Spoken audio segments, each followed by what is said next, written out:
Welcome to January news. ముందుగా headlines.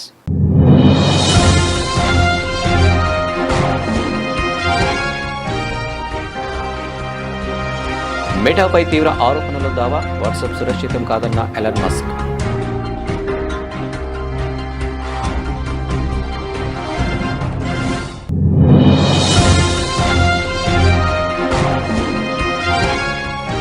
డెబ్బై 75 దేశాలపై immigrant వీసాల నిషేధంతో 50,000 అదనపు గ్రీన్ కార్డులు. ఫ్యామిలీ కోటాలో మిగిలిన వీసాలు ఎంప్లాయ్మెంట్ కోటాకు బదిలీ.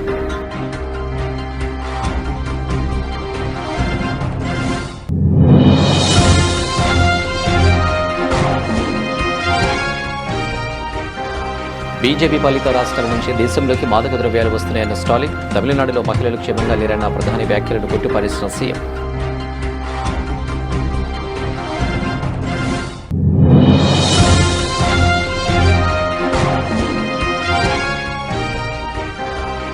పార్లమెంటు కమిటీ వర్క్ షాప్ ప్రారంభోత్సవ కార్యక్రమం. పాల్గొన్న టీడీపీ జాతీయ ప్రధాన కార్యదర్శి నారా లోకేష్.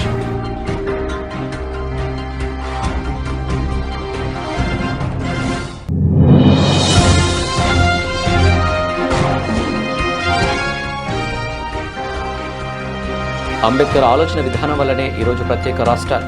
మీడియా సమావేశంలో కేటీఆర్.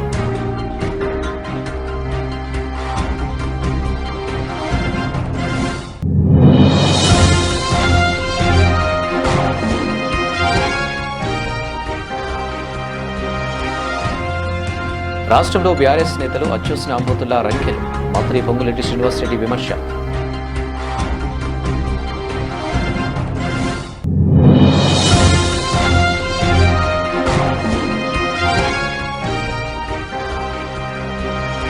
దేశంలో చట్టాలను అమలు చేయాల్సిన వారే ముందు చట్టాలను ఉల్లంఘిస్తున్నారు. ప్రశ్నించిన మెదక్ ఎంపీ రఘునందన్ రావు.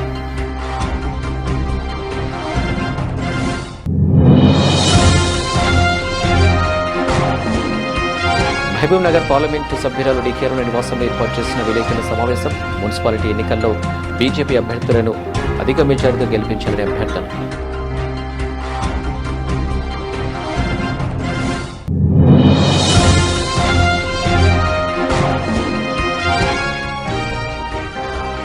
బలవంతంగా P4 అమలు చేయిస్తారా?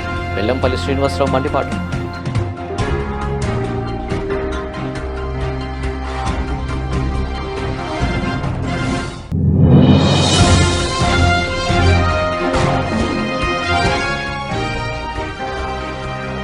ఆకాశమే హద్దుగా దూసుకుపోతున్న బంగారం. 1.60 లక్షలు దాటిన వైనం.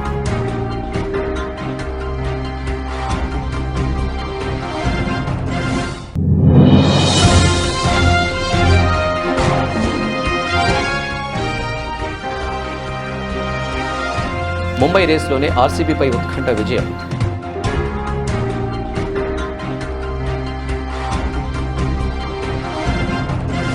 ప్రపంచవ్యాప్తంగా కోట్లాది మంది వినియోగించే మెసేజింగ్ యాప్ వాట్సాప్ ప్రైవసీపై ఇప్పుడు తీవ్రమైన ఆరోపణలు వెలువెత్తుతున్నాయి. తమ సంభాషణలు ఎండ్ టు ఎండ్ ఎక్స్ప్రెషన్తో అత్యంత సురక్షితమని భావిస్తున్న యూజర్లను కలువపరిచేలా వారి ప్రైవేట్ మెసేజ్లను మాతృ సంస్థ మెటా చదవగలదని ఆరోపిస్తూ అమెరికాలో ఒక దావా దాఖలైంది. ఈ పరిణామంతో ప్రముఖ మెసేజింగ్ యాప్ల భద్రతపై మరోసారి పెద్ద ఎత్తున చర్చ మొదలైంది. వాట్సాప్ ప్రైవసీపై తీవ్ర ఆరోపణలు. కోర్టులో దావా. అమెరికాలోని శాన్ ఫ్రాన్సిస్కో కోర్టులో ఈ నెల 23న ఈ దావా దాఖలైంది. ఆస్ట్రేలియా, దక్షిణాఫ్రికా, మెక్సికో దేశాలకు చెందిన కొందరు యూజర్లు ఈ పిటిషన్ వేశారు.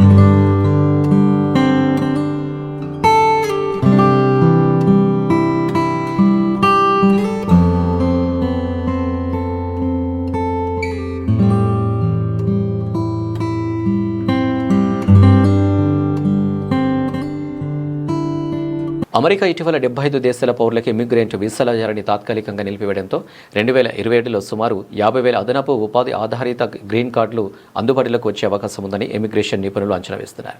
ఈ నిషేధం ఈ నెల 21 నుంచి అమల్లోకి వచ్చింది. ఇక ఫ్యామిలీ బేస్డ్ కోటాలో మిగిలిపోయిన వీసాలు మరుసటి ఆర్థిక సంవత్సరంలో ఎంప్లాయ్మెంట్ కేటగిరీకి బదిలీ అవ్వడం వల్లే ఇది సాధ్యమవుతుంది. ఇక ఇమిగ్రేషన్ అటార్నీ ఎమిలీ న్యూమాన్ ఒక వీడియో పోస్ట్లో ఈ విషయాన్ని విశ్లేషించారు. ఇక కోవిడ్ మహమ్మారి సమయంలోనూ ఇదే తరహాలో ఫ్యామిలీ కోటా వీసాలు ఎంప్లాయ్మెంట్ కోటాకు బదిలీ అయ్యాయని, ఫలితంగా ప్రయారిటీ తేదీలు 4 నుంచి 5 ఏళ్లు ముందుకు జరిగాయని ఆమె గుర్తు చేశారు.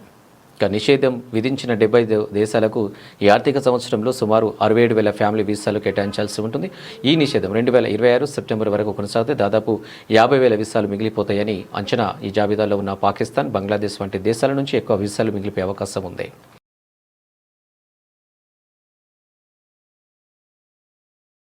తమిళనాడులో ఎన్నికల వేడి అప్పుడే మొదలైంది. ఇక ప్రధాని నరేంద్ర మోడీ రాష్ట్ర పర్యటన సందర్భంగా డీఎంకే ప్రభుత్వంపై చేసిన విమర్శలకు ముఖ్యమంత్రి డీఎంకే స్టాలిన్ అయితే ఘాటుగా సమాధానమిచ్చారు. మిస్టర్ ప్రైమ్ మినిస్టర్, మీకు సమాధానమిచ్చేవారు తప్పుగా ఇస్తున్నట్లున్నారు అంటూ తనదైన శైలిలో కౌంటర్ ఇచ్చారు. ఇక తమిళనాడులో మహిళలకు రక్షణ లేదని, డ్రగ్స్ మాఫియా రాజ్యమెలుతుందని ప్రధాని చేసిన ఆరోపణలను ఆయన తీవ్రంగా ఖండించారు. ఇక తమిళనాడు యువత మాదక ద్రవ్యాల బారిన పడుతుందన్న ప్రధాని విమర్శలపై స్టాలిన్ తీవ్రంగా స్పందించారు. భారతదేశంలోకి డ్రగ్స్ ఎక్కడి నుంచి వస్తున్నాయో ప్రధానికి తెలియదా? గుజరాత్ వంటి బీజేపీ పాలిత రాష్ట్రాలను పోర్టుల నుంచి టన్నుల కొద్ది డ్రగ్స్ దేశంలోకి ప్రవేశిస్తున్నాయి. ఇక మీ రాష్ట్రంలో ఉన్న గేట్వేలను అడ్డుకోకుండా మహారాష్ట్రపై నెపం వేయడం సరికాదు అని మండిపడ్డారు. ఇక డ్రగ్స్ నెట్వర్క్స్ నిర్వీర్యం చేసేందుకు కేంద్రం, రాష్ట్రాలు కలిసి పనిచేయాలని, కానీ కేవలం రాజకీయ విమర్శలకే పరిమితం కావడం విచారకరమని ఆయన వ్యాఖ్యానించారు.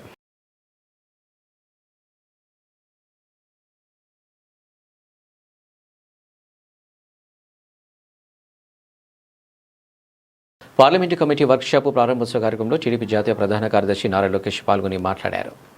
నాయకత్వం జోహార్ అన్న ఎన్టీఆర్, జోహార్ అన్న ఎన్టీఆర్. నానా ఇక్కడ చంద్రబాబు నాయుడు గారి నాయకత్వం ఒకటే ఉంటుంది. ఆయన మన సేనాధిపతి, మనందరం సైనికులమే, అది గుర్తుపెట్టుకోవాలి. వేరే నాయకత్వం ఉండదు ఇక్కడ. ఉన్నోద్యోగం పీకిచ్చేటట్టున్నావు స్వామి. అందరూ ఫోన్ల కింద పెట్టండి కొంచెంసేపు. మీకు వీడియో లైవ్లో దొరుకుతుందిలే స్వామి, ఎందుకు కంగారు. అందరికీ నమస్కారం.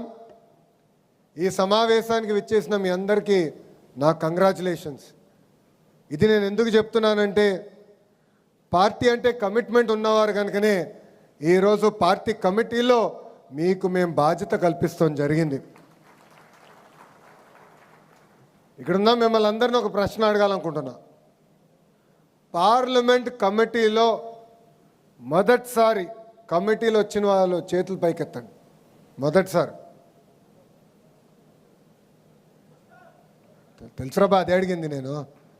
చేతుల కింద పెట్టండి. రిపీట్ అయిన వాళ్ళు చేతులు పైకెత్తండి. సో ఇక్కడ చూస్తే చేతుల కింద పెట్టండి. ఇక్కడ మీరు చూస్తే 83% మంది ఈరోజు పార్లమెంట్ కమిటీలో కొత్త వారు వస్తాం జరిగింది. నేను అనేక సార్లు చెప్పాను, సీనియర్ని జూనియర్ని నేను సమానం గౌరవిస్తా, పనిచేసే వాళ్ళని నేను ప్రోత్సహిస్తానని చెప్తాం జరిగింది. దానికి ఈరోజు మీరు ఒక ఉదాహరణ. దేశంలో అనేక ప్రాంతీయ పార్టీలు ఉంటాయి. ఆ ప్రాంతీయ పార్టీలు ఒకసారి ప్రతిపక్షంలోకి వస్తే ఎలాంటి ఇబ్బందులు ఎదుర్కొంటాయో మనందరం చూస్తాం జరిగింది. నేను ఎన్నోసార్లు చెప్పా, విశ్వవిఖ్యాత నట సార్వభౌమ స్వర్గీయ శ్రీ నందమూరి తారక రామారావు గారు ఏ ముహూర్తంలో ఈ పార్టీ స్థాపించారో నాకు తెలియదు, కానీ భారతదేశంలో ఏ పార్టీకి లేని కార్యకర్తలు ఒక తెలుగుదేశం పార్టీకే సొంతం అవుతారు. మన బలం, బలగం మన కార్యకర్తలు. మనం ఆనాడు చూసాం, ఒక పుంగనూరు నియోజకవర్గంలో ఒక తాత నామినేషన్ వేసేదానికి వెళ్తే ఆ పత్రాలు లాక్కునేదానికి ఆనాటి పాలకులు ప్రయత్నించారు. మీసాలు మెలేసి తొడగొట్టి రా బిడ్డ రా అన్న అంజిరెడ్డి తాతనే నాకు స్ఫూర్తి. మంజుల గారిని చూసాం. మాచర్ల నియోజకవర్గంలో ఆమె పోలింగ్ బూత్ దగ్గర కూర్చున్నారు. వైకాపా నాయకులు ఆనాడు ఆమె పైన దాడి చేసి రక్తం కారుతున్నా కూడా చివరి ఓటు పడిన తర్వాతనే ఆమె ఆసుపత్రికి వెళ్ళింది.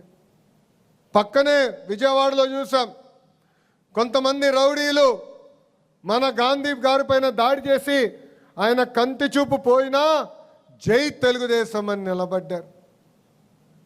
పల్నాడులో చూసాం, తోట చంద్రయ్యని చూసాం, మెడపై కత్తి పెట్టి వాళ్ళ నాయకుడు పార్టీకి జై చెప్పమంటే జై చంద్రబాబు జై తెలుగుదేశం అని ప్రాణాలు కోల్పోయారు. ఇది మనందరం గుర్తుపెట్టుకోవాల్సిన అవసరం ఉంది. మడమ తిప్పుతాం, మాట మార్చుతాం, మన బ్లడ్లోనే లేదు.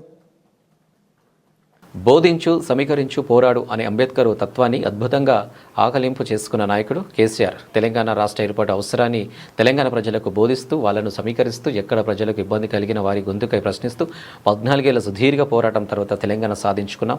ఆనాడు అంబేద్కర్ ఇచ్చిన ఆర్టికల్ 3 మనకు ఒక అస్త్రంగా ఉపయోగపడింది. అంబేద్కర్ ఆలోచన విధానం వల్లనే ఈరోజు ప్రత్యేక రాష్ట్రాలు ఏర్పడుతున్నాయని బీఆర్ఎస్ వర్కింగ్ ప్రెసిడెంట్ కేటీఆర్ అన్నారు.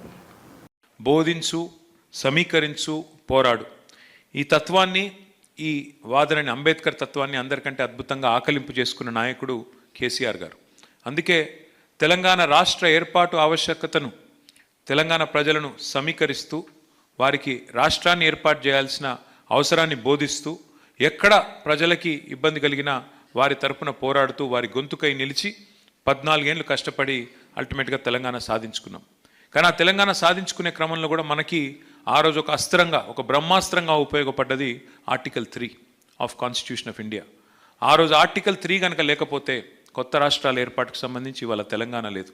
అట్లాగే రాజ్యాంగంలో ఒక అద్భుతమైన నిబంధన, కాన్స్టిట్యూయెంట్ అసెంబ్లీ డిబేట్స్లో డాక్టర్ బాబాసాహెబ్ మన తరపున వాదించినారు వకాల్తా పుచ్చుకుని. ఆయన వాడిన ఒక మాట, ఒక పదం, ఒక ఇడియం, టిరనీ ఆఫ్ మెజారిటీ అన్నారు. అంటే మందబలంతో అల్పసంఖ్యాకుల గొంతు దొక్కుతారు.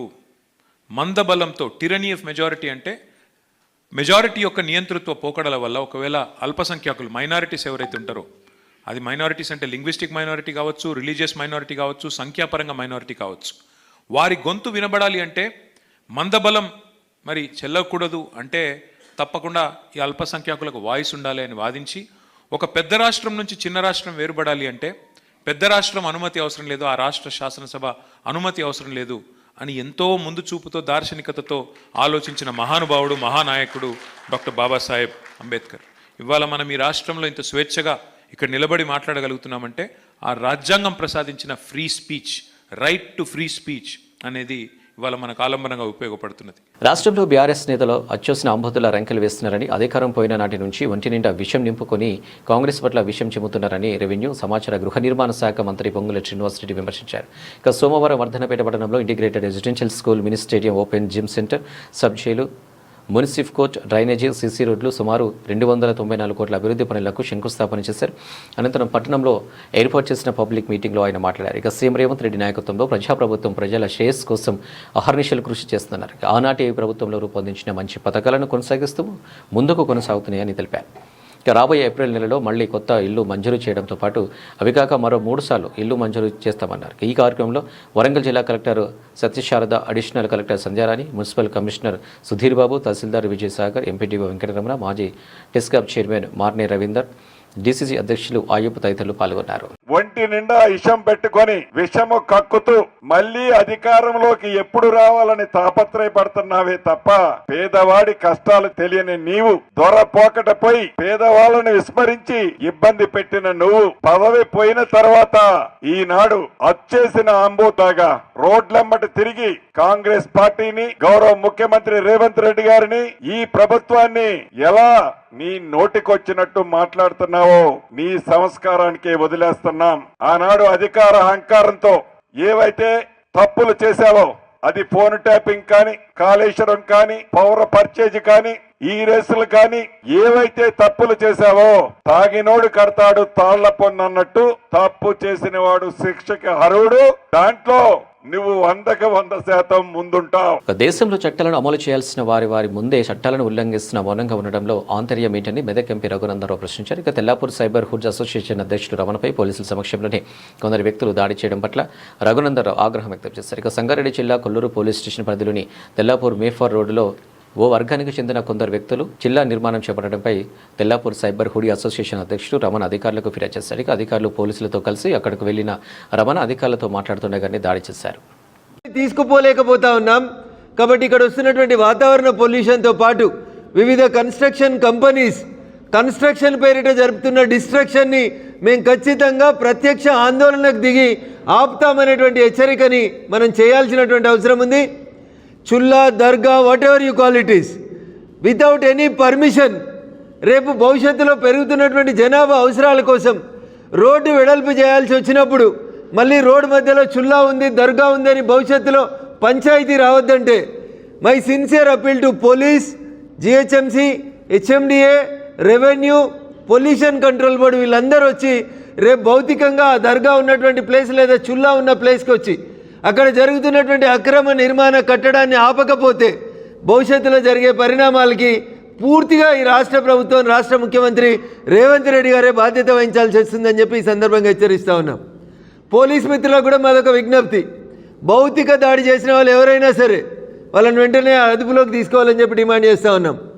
లేబర్ క్యాంపులో ఉన్న ప్రతి లేబర్ ఐడెంటిటీని దొంగ ఆధార్ కార్డా, ఒరిజినల్ ఆధార్ కార్డా, ఒరిజినల్ ఓటర్ కార్డా, వాళ్ళు ఏ రాష్ట్రంకి వెళ్ళి వచ్చారు అనేటువంటి ఇన్స్పెక్షన్ కూడా పోలీస్ వాళ్ళని కూడా కంప్లీట్ చేయకపోతే కొద్ది రోజుల తర్వాత కాలనీలోంచి మా మాతృమూర్తులు అక్కాచెల్లెళ్ళు బయటికి పోలేనటువంటి దుస్థితి వస్తూ ఉంది.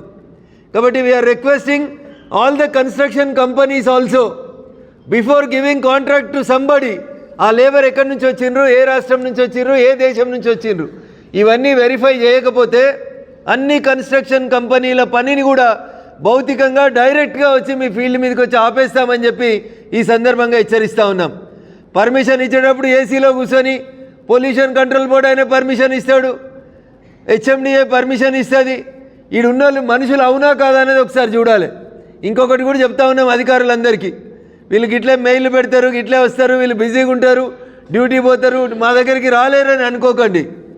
అందరం ఆడవాళ్ళు మగవాళ్ళు అందరం కలిసి ఒక 1 వీక్ అవసరమైతే సెలవు పెట్టి మీ ఆఫీసులకు వచ్చి మీ ఆఫీసులలోంచి తీసుకొని వచ్చి మిమ్మల్ని మా కాలనీలో ఒక విల్లా ఇచ్చి మీరు కూడా ఇక్కడనే మీ భార్య పిల్లలతో ఉంటే మాకున్నటువంటి పొల్యూషన్ సమస్య ఏందో అర్థమవుతుందని చెప్పి వాళ్ళని కూడా తీసుకొచ్చి అవసరమైతే ప్రత్యక్ష కార్యాచరణకు దిగుతామని చెప్పి ఈ సందర్భంగా హెచ్చరిస్తారు. గద్వాల జిల్లా మహబూబ్ నగర్ పార్లమెంటు సభ్యులు టీకేఆర్ నివాసం ఏర్పాటు చేసిన విలేకరుల సమావేశంలో ఆమె మాట్లాడారు. రాబోయే మున్సిపాలిటీ ఎన్నికలు మహబూబ్ నగర్ గద్వాల మున్సిపాలిటీ ఎన్నికల్లో బీజేపీ అభ్యర్థులను అధిక మెజారిటీతో గెలిపించాలని కోరారు. నేనే మంత్రిగా ఉన్నప్పుడు చేసిన అభివృద్ధి తప్ప గద్వాల అభివృద్ధి చేసింది లేదని ఆమె అన్నారు. 3,000 మంది పేదలకు ఇండ్ల పట్టాలు ఇస్తే వాటిని లాక్కున్న ఘనత ఎమ్మెల్యే కృష్ణమోహన్ రెడ్డికి దక్కిందని ఆమె అన్నారు. ప్రస్తుతం ఎమ్మెల్యే బండ్ల కృష్ణమోహన్ రెడ్డి ఏ పార్టీలో ఉన్నాడో చెప్పుకోలేని పరిస్థితుల్లో ఉన్నాడు.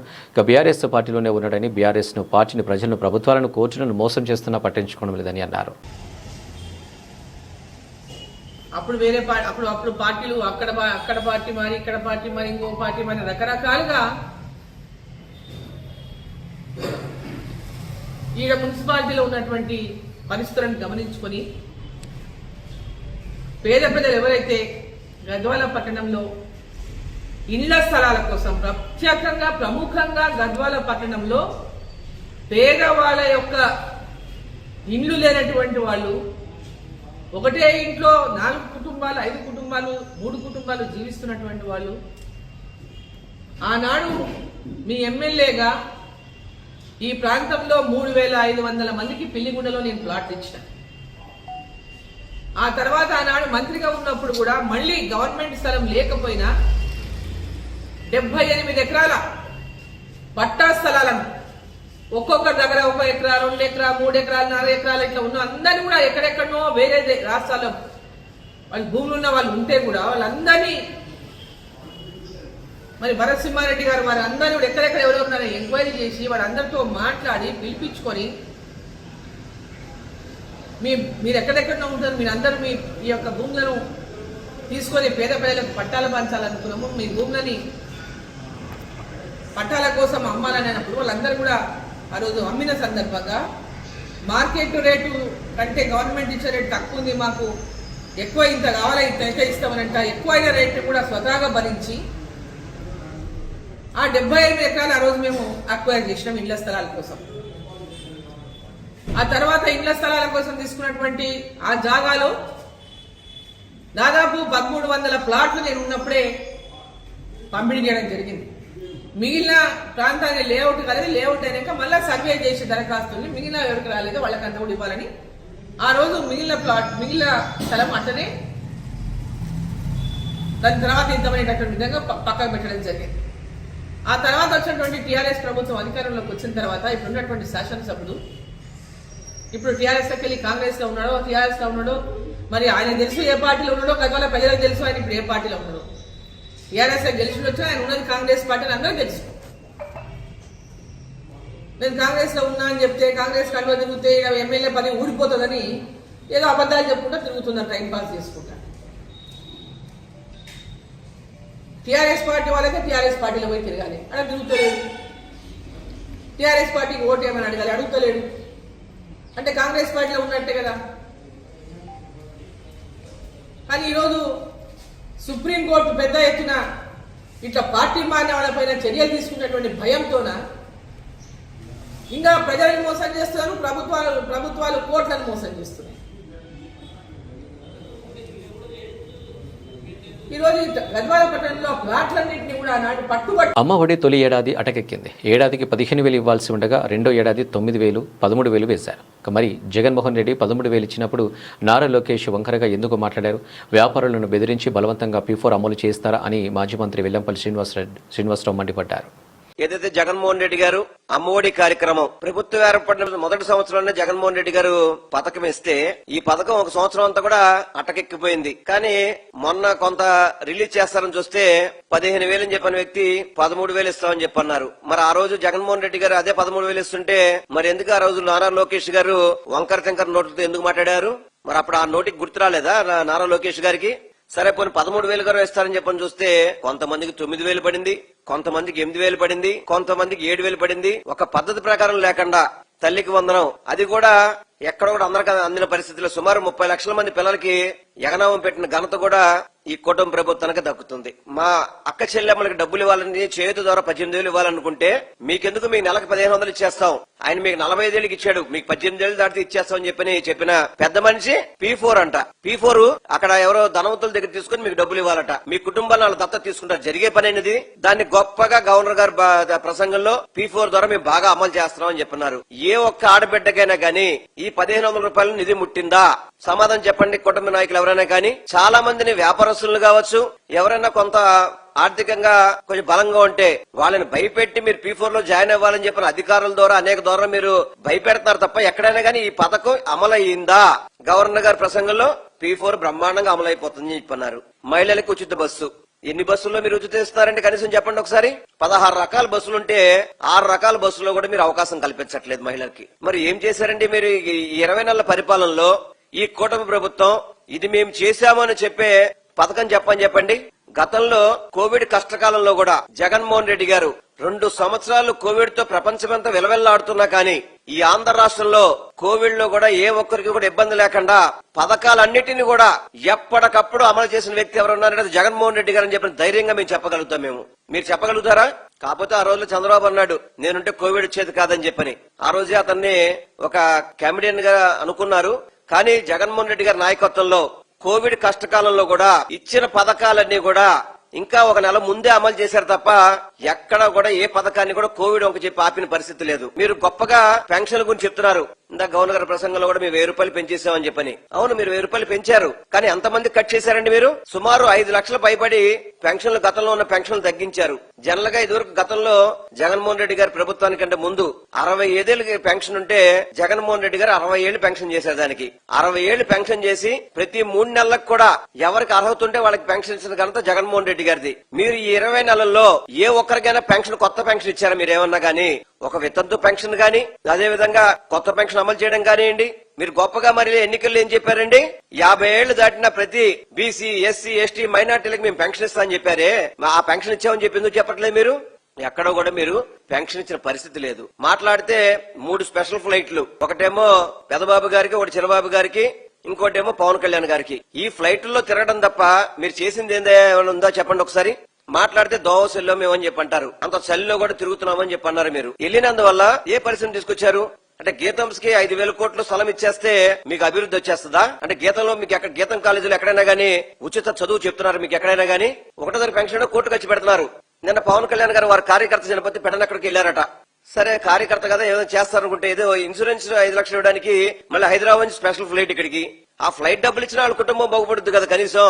జగన్మోహన్ రెడ్డి గారు 17 మెడికల్ కాలేజీలు కట్టించారు. ఈ ఆంధ్ర రాష్ట్రంలో విభజిత జిల్లాలకి ప్రతి జిల్లాకి ఒక మెడికల్ కాలేజీలు ఉండాలని చెప్పని ఆయన 17 మెడికల్ కాలేజీ నూతనంగా నిర్మించడానికి స్థలాలు సేకరించి మెడికల్ కాలేజీ నిర్మాణం చేపట్టి కొన్ని మెడికల్ కాలేజీలు ప్రారంభిస్తే వాటిని దుర్మార్గంగా PPP అని చెప్పని అమ్ముకుంటున్న దుర్మార్గులు ఎవరండి?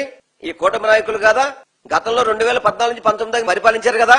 10 ఏళ్లు మనకి రాజధానికి హైదరాబాద్ అవకాశం ఉంటే వాటిని కాదని అక్కడ ఓటుకి కోర్టు విషయంలో దొరికిపోయి బంగారం ఆకాశమే హద్దుగా దూసుకుపోతున్నది. రికార్డుల మీద రికార్డులు బద్దలు కొడుతున్న పుత్తడి మరో ఘనత శిఖరాలను అధిరోహించింది. ఇక ఇప్పటికే 1.5 లక్ష దాటిన గోల్డ్ ధర తాజాగా 1.60 లక్షలకు అధిగమించింది. అంతర్జాతీయ మార్కెట్లో అతి విలువైన లోహాల ధరలు భారీగా పుంజుకోవడంతో దేశీయంగా అంతే వేగంతో పెరుగుతున్నాయి. ఇక తాజాగా న్యూఢిల్లీ బులియన్ మార్కెట్లో 99.9% స్వచ్ఛత కలిగిన 10 గ్రాముల గోల్డ్ ధర 1,60,260కి చేరుకుంది. అలాగే 22 క్యారెట్ల గోల్డ్ ధర 1,46,900గా నమోదైంది.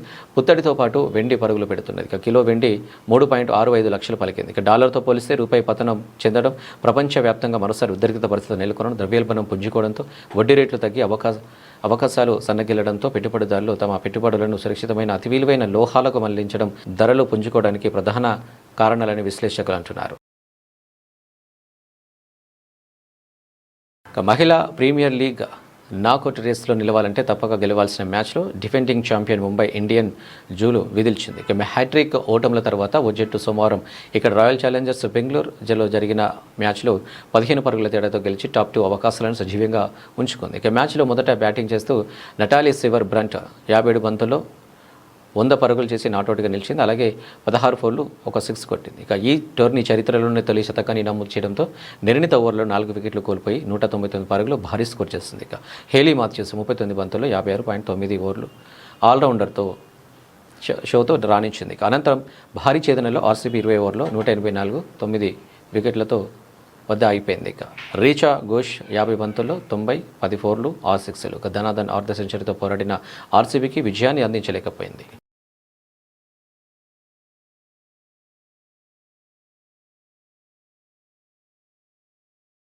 బులెటిన్ ముగించే ముందు హెడ్లైన్స్ మరోసారి.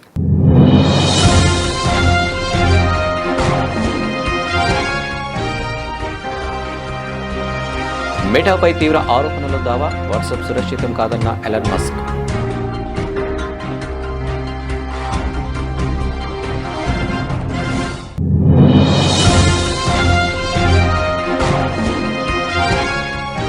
డెబ్బై 75 దేశాలపై ఇమిగ్రెంట్ వీసాల నిషేధంతో 50,000 అదనపు గ్రీన్ కార్డులు, ఫ్యామిలీ కోటాలో మిగిలిన వీసాలు ఎంప్లాయ్మెంట్ కోటాకు బదిలీ.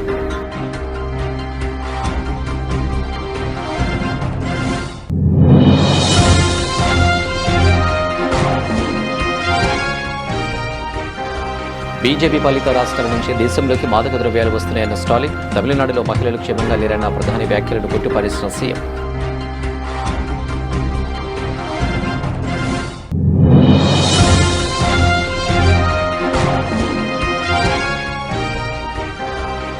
పార్లమెంటు కమిటీ వర్క్ షాప్ ప్రారంభోత్సవ కార్యక్రమం పాల్గొన్న టీడీపీ జాతీయ ప్రధాన కార్యదర్శి నారా లోకేష్.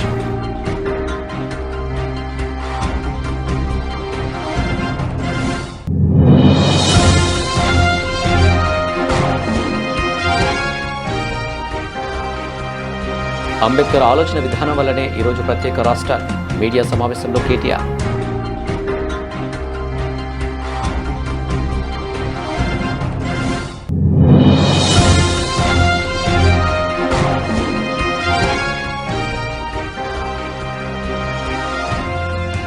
రాష్ట్రంలో బీఆర్ఎస్ నేతలు అచ్చుసిన అమృతుల్లా రంకెలు. మంత్రి పొంగులేటి శ్రీనివాసరెడ్డి విమర్శ.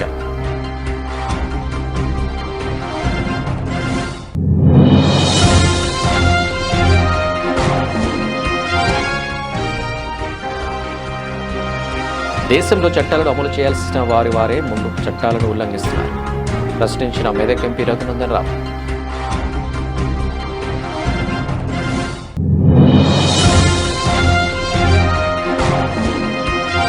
మహబూబ్ నగర్ పార్లమెంటు సభ్యురాలు డి కిరణ్ నివాసంలో ఏర్పాటు చేసిన విలేకరుల సమావేశం. మున్సిపాలిటీ ఎన్నికల్లో బీజేపీ అభ్యర్థులను అధిక మెజారిటీతో గెలిపించాలని అభ్యర్థన.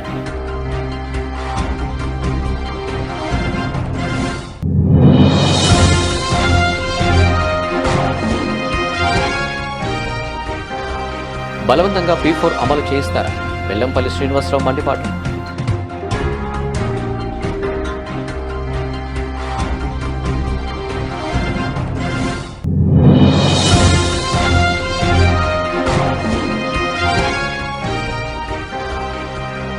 ఆకాశమే హద్దుగా దూసుకుపోతున్న బంగారం.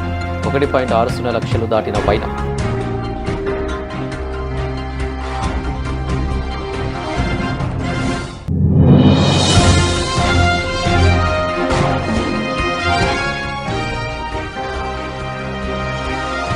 ముంబై రేస్లోనే ఆర్సీబీపై ఉత్కంఠ విజయం.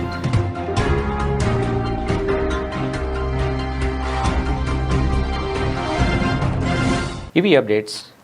నమస్తే.